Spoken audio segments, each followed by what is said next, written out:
Hello and welcome to my channel students. आज हम पढ़ेंगे इलेक्ट्रिक मोटर के बारे में, जिसे आप लोगों की बुक्स में डीसी मोटर या फिर डीसी इलेक्ट्रिक मोटर भी कहा जाता है। अब सबसे पहले तो ये कि इलेक्ट्रिक मोटर होता क्या है। इलेक्ट्रिक मोटर एक इलेक्ट्रिकल डिवाइस है जो इलेक्ट्रिकल एनर्जी को मैकेनिकल एनर्जी में कन्वर्ट कर देता है। अब आपने पढ़ा था, क्लास 9th में पढ़ा है आपने कि एनर्जी को हम ना ही क्रिएट कर सकते हैं ना ही डिस्ट्रॉय कर सकते हैं। जो आप एनर्जी इलेक्ट्रिसिटी के फॉर्म में मोटर को देंगे तो वो मोटर क्या करेगा, उस इलेक्ट्रिकल एनर्जी को मैकेनिकल एनर्जी में कन्वर्ट कर देगा। मैकेनिकल एनर्जी मतलब किसी चीज़ को चलाने में, किसी चीज़ को रोटेट करने में वो एनर्जी यूज हो जाएगा। तो बेसिकली इलेक्ट्रिक मोटर क्या है? Electric motor an electrical device that convert electrical energy into mechanical energy. अब इलेक्ट्रिकल मोटर किस प्रिंसिपल पे काम करता है? तो it works on the principle of magnetic effect of current, that is when a current carrying conductor placed in a magnetic field it experiences a force. इससे पहले मैंने वीडियो में बता रखा है कि कोई करंट कैरिंग कंडक्टर को अगर हम किसी दूसरे के मैग्नेटिक फील्ड में रख देंगे तो उस कंडक्टर पे क्या लगेगा, एक फोर्स लगेगा। और उस फोर्स से कंडक्टर या तो रेपल होगा या तो अट्रैक्ट होगा। ये वीडियो मैंने इस टाइटल से ही है, current carrying conductor in a magnetic field, और इसका लिंक मैंने डिस्क्रिप्शन बॉक्स में भी दे रखा है और उसको देखने के लिए आप ऊपर आई बटन को टैप करके भी देख सकते हैं। उस वीडियो को आप ज़रूर देख लीजिएगा, तो आपका ये जो आज का कॉन्सेप्ट है ये और भी बढ़िया से क्लियर हो जाएगा। इसका प्रिंसिपल आपको समझ में आ जाएगा और अच्छे से। फिलहाल के लिए इसका प्रिंसिपल, मोटर के इलेक्ट्रिक मोटर के वर्किंग का प्रिंसिपल सिर्फ इतना समझ लीजिए कि किसी करंट कैरिंग कंडक्टर को अगर किसी दूसरे के मैग्नेटिक फील्ड में रख देंगे तो इस कंडक्टर पे एक फोर्स लगेगा, तो ये कंडक्टर या तो रेपल होगा या तो अट्रैक्ट होगा। ठीक है। अब इलेक्ट्रिक मोटर यूज़ कहाँ कहाँ होता है? इलेक्ट्रिक मोटर का यूज मिक्सर में होता है, फैन में होता है, ग्राइंडर में होता है, वॉशिंग मशीन में होता है, कंप्यूटर्स में होता है, डीवीडीज में होता है और टॉयज में होता है, खिलौनों में होता है। आपने देखा भी होगा छोटे छोटे से मोटर आते हैं जो खिलौने में लगे होते हैं। Now its construction. अब इसका कंस्ट्रक्शन होता क्या है, कैसे है, ये जो बताऊंगा मैं आपको, ये इसका बेसिक कंस्ट्रक्शन होता है। ठीक है। सबसे पहला पार्ट होता है इसमें आर्मेचर का। आर्मेचर होता क्या है? आर्मेचर एक रेक्टेंगुलर कॉइल होता है जिसपे कॉपर का वाइंडिंग किया जाता है। ठीक है। और इस कॉइल को, इस आर्मेचर कॉइल को हम मैग्नेट के बीच में हम रख देते हैं और इस कॉइल से हमारा मोटर का शाफ्ट जुड़ा होता है। शाफ्ट क्या होता है?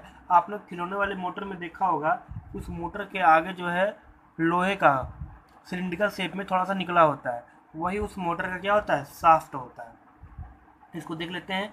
ए rectangular coil ABCD of insulated copper wire wound over a core and kept between the poles of the magnet and attached to the shaft of motor। इसका फिगर में भी देख लेते हैं। देखो ये रेक्टेंगुलर कॉइल दिख रहा है, ABCD। यही रेक्टेंगुलर कॉइल क्या है, हमारा आर्मेचर है। इसके ऊपर कॉपर की वाइंडिंग होती है और इस आर्मेचर से जो लंबा सा निकला हुआ है ये क्या है, ये शाफ्ट है। इस आर्मेचर कॉइल का, इस मोटर का शाफ्ट है। ठीक है। सेकेंड पॉइंट है split ring commutator. Split ring commutator क्या है? स्प्लिट से आपको, स्प्लिट का मतलब होता है टूटा हुआ रिंग। स्प्लिट रिंग मतलब टूटा हुआ रिंग। और रिंग कैसा होता है? एक कंप्लीट सर्कल का होता है। और रिंग टूट जाएगा तो कंप्लीट सर्कल का नहीं होगा। यहाँ पर सेम से ये दिख गया कि दो सर्कल के दो पार्ट हो सकते हैं यहाँ पे। ये है क्या, two end of the coil is connected to two half metallic split rings P and Q. Commutator is a device that reverses the direction of current through a circuit। इसको देखते हैं फिगर में, फिर समझते हैं अच्छे से। ये देख रहे हैं आप कि ये जो हाफ सर्कल सा दिख रहा है, एक साइड इधर P लिखा हुआ है, इधर एक साइड Q लिखा हुआ है। ये जो हाफ सर्कल में, यही आपका है स्प्लिट रिंग कम्यूटेटर। इसका वर्क सिर्फ इतना है कि यह करंट के डायरेक्शन को रिवर्स कर देता है किसी कॉइल में। ठीक है। अब कैसे रिवर्स करेगा इसको हम अभी समझेंगे जब इसका हम वर्किंग पढ़ेंगे। ठीक है। आपको सिर्फ कम्यूटेटर का ये फंक्शन याद रखना है जो रेड में मैंने लिखा है। कार्बन ब्रशेस, थर्ड पार्ट है इसका, कार्बन ब्रशेस। कार्बन ब्रशेस जो होते हैं वो रिंग से, जो स्प्लिट रिंग्स होते हैं उनसे अटैच्ड होते हैं, ठीक है। और ये फिक्स्ड होते हैं, ये स्प्लिट रिंग से एक्चुअली में अटैच फिक्स नहीं होते हैं, ये उसके साथ कनेक्शन बनाते हैं। अभी कैसे कनेक्शन बनाएंगे इसको भी हम वर्किंग में समझेंगे। अभी आप समझें कि थर्ड इसका मोस्ट इंपॉर्टेंट पार्ट होता है कार्बन ब्रशेस। ये कहाँ होते हैं ये भी दिखा दूँ मैं आपको। ये दिख रहा है, ये रेक्टेंगुलर शेप में एक्स और ये वाई शेप में दिख रहा है, ये दोनों कार्बन ब्रशेस हैं। इसका यूज क्यों होता है कार्बन ब्रशेस का? ये जो वायर्स हैं ये डायरेक्ट जो है कम्यूटेटर से क्यों नहीं लगते हैं? अब देखो, वायर को अगर हम डायरेक्ट कम्यूटेटर से लगा देंगे तो एक कम्यूटेटर जब रोटेट होगा, क्योंकि साफ्ट और कम्यूटेटर जुड़े हुए हैं एक दूसरे से, तो साफ्ट रोटेट होगा तो कम्यूटेटर भी रोटेट होगा।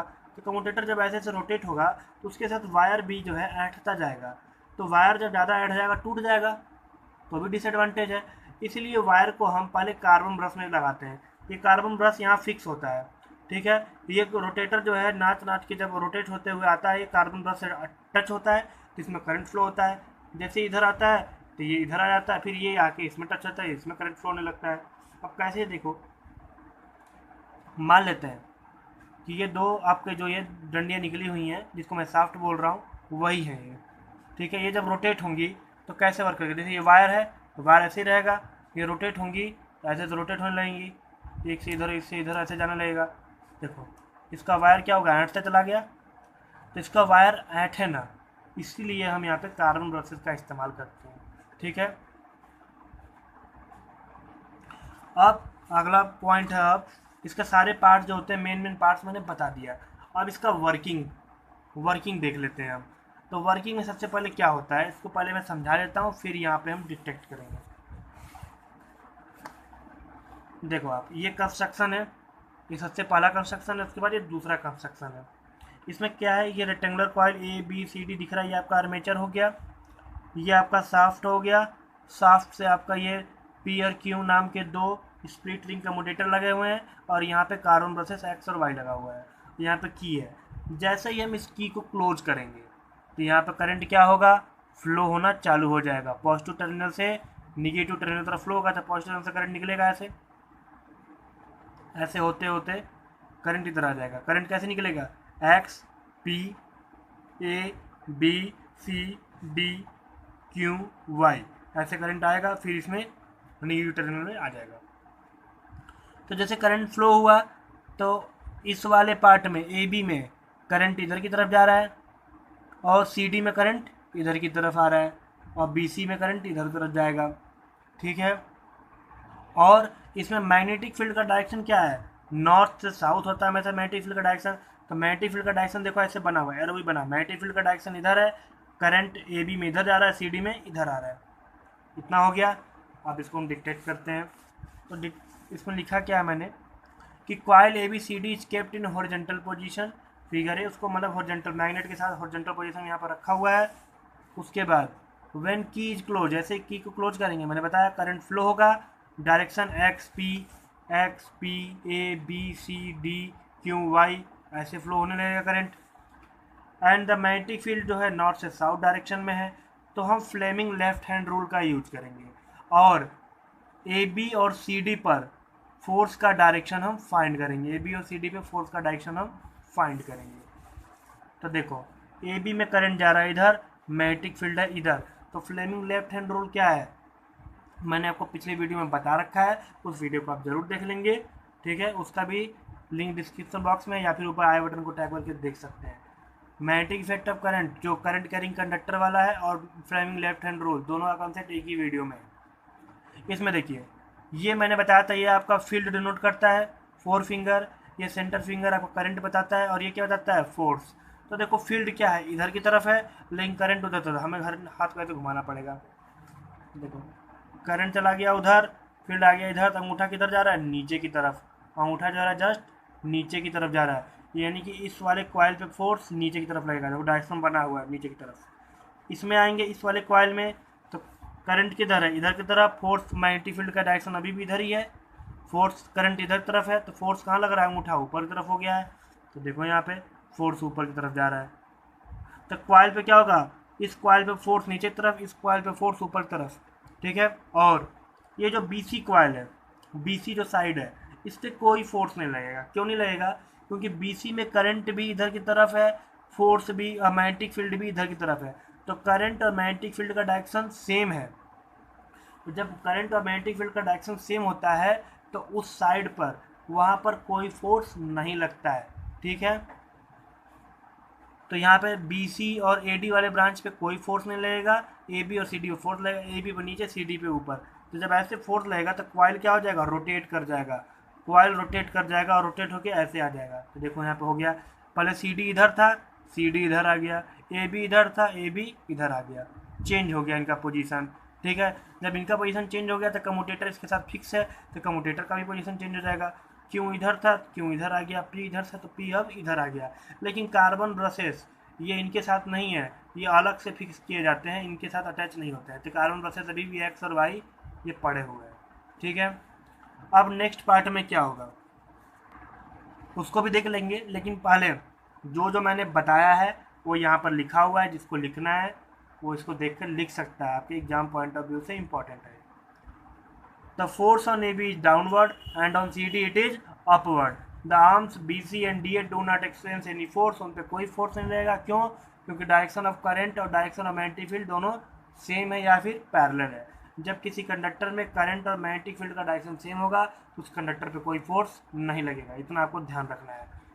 Now AB moves downward, AB नीचे की तरफ जाएगा और CD कहाँ आएगा, ऊपर तरफ। तो कॉइल रोटेट हो जाएगा एंटी क्लॉक। देखो AB नीचे की तरफ गया था, CD ऊपर तरफ, तो कॉइल ऐसे रोटेट हुआ था, ऐसे ऐसे रोटेट होगा कॉइल।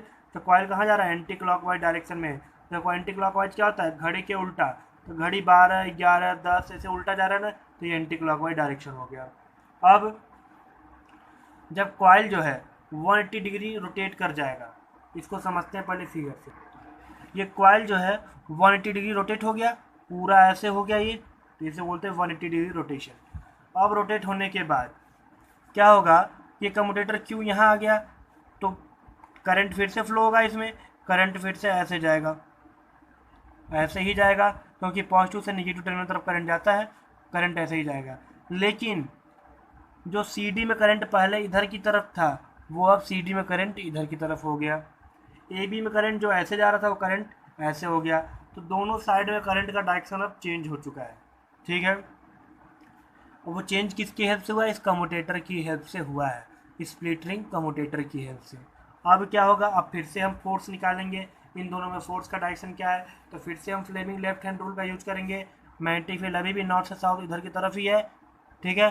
CD में देखेंगे, CD में करंट इधर तरफ है, तो ऐसे करेंगे हम, देख लो मैग्नेटिक फील्ड ये है, करंट ये है, और फोर्स कहाँ लग रहा है, नीचे की तरफ। देखो यहाँ पे फोर्स का डायरेक्शन नीचे की तरफ है।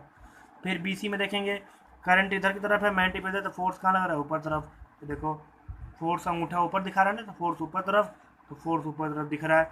तो देखो फिर से क्या होगा, CD नीचे की तरफ फोर्स होगा, AB ऊपर तरफ जाएगा, तो CD डाउनवर्ड, AB अपवर्ड की तरफ जाएगा। तो फिर से क्या होगा, कॉइल रोटेट हो जाएगा ऐसे, ठीक है। तो फिर से कॉइल क्या होगा, उसी डायरेक्शन में, जो पहले डायरेक्शन था उसी डायरेक्शन में एंटी क्लॉकवाइज है, फिर से रोटेट हो जाएगा। फिर से AB क्या हो जाएगा, अपने पोजीशन पर आ जाएगा, CD कहाँ आ जाएगा, फिर से अपने पोजीशन पर आ जाएगा, ठीक है। तो ऐसे क्या होगा, ये continuous rotation anti clockwise direction में चलता ही रहेगा। अब इसको देख लेते हैं, इसको हम लिखेंगे कैसे ये भी देख लेते हैं।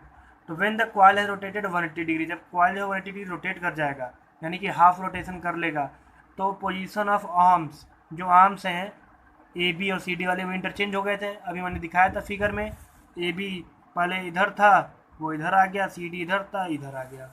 और जब रिवर्स हो गया है तो उनका जो डायरेक्शन ऑफ करंट है, करंट का डायरेक्शन भी उनमें चेंज हो गया है। AB और CD का डायरेक्शन भी चेंज हो गया करंट का। देखो CD में पहले ऐसे करंट था, अब ऐसे हो गया। AB में ऊपर की तरफ था, अब AB में नीचे की तरफ हो गया, डायरेक्शन ऑफ करंट भी चेंज हो गया है। फिर उसके बाद क्या लिखा है, hence we also get by Fleming left hand rule. तो हम फ्लेमिंग लेफ्ट हैंड रूल से ये भी पाए हैं कि डायरेक्शन ऑफ फोर्स भी चेंज हो गया, रिवर्स हो गया। देखो CD में पहले फोर्स ऊपर तरफ था, अब फोर्स नीचे की तरफ है। AB में नीचे की तरफ था, AB में अब ऊपर की तरफ फोर्स चला गया है, तो फोर्स का डायरेक्शन भी क्या हो गया, वो रिवर्स हो गया है। तो इस प्रकार से CD क्या हो गया, डाउनवर्ड फोर्स लगेगा और AB एक्सपीरियंस अपवर्ड फोर्स।